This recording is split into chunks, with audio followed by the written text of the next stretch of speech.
he has made out of himself.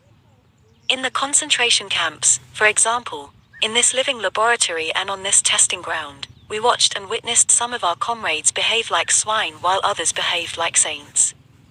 Man has both potentialities within himself. Which one is actualized depends on decisions but not on conditions. Our generation is realistic, for we have come to know man as he really is. After all, man is that being who invented the gas chambers of Auschwitz. How? He is also that being who entered those gas chambers upright, with the Lord's Prayer or the Shema Yisrael on his lips.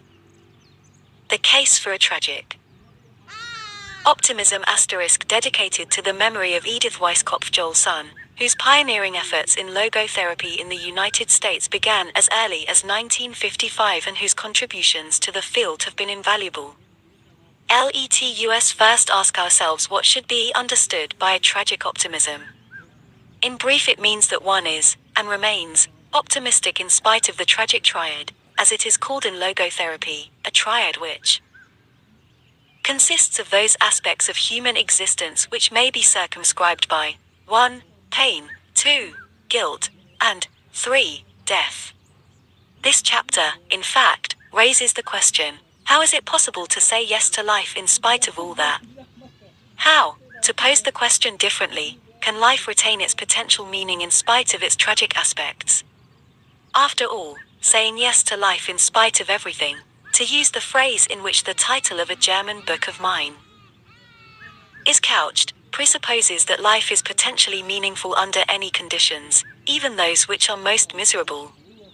And this in turn presupposes the human capacity to creatively turn life's negative aspects into something positive or constructive. In other words, what matters is to make the best of any given situation.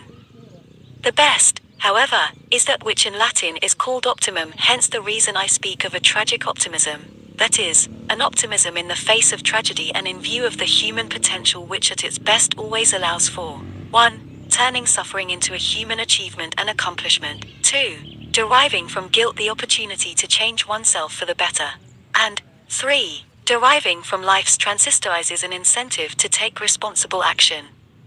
It must be kept in mind, however, that optimism is not anything to be commanded or ordered.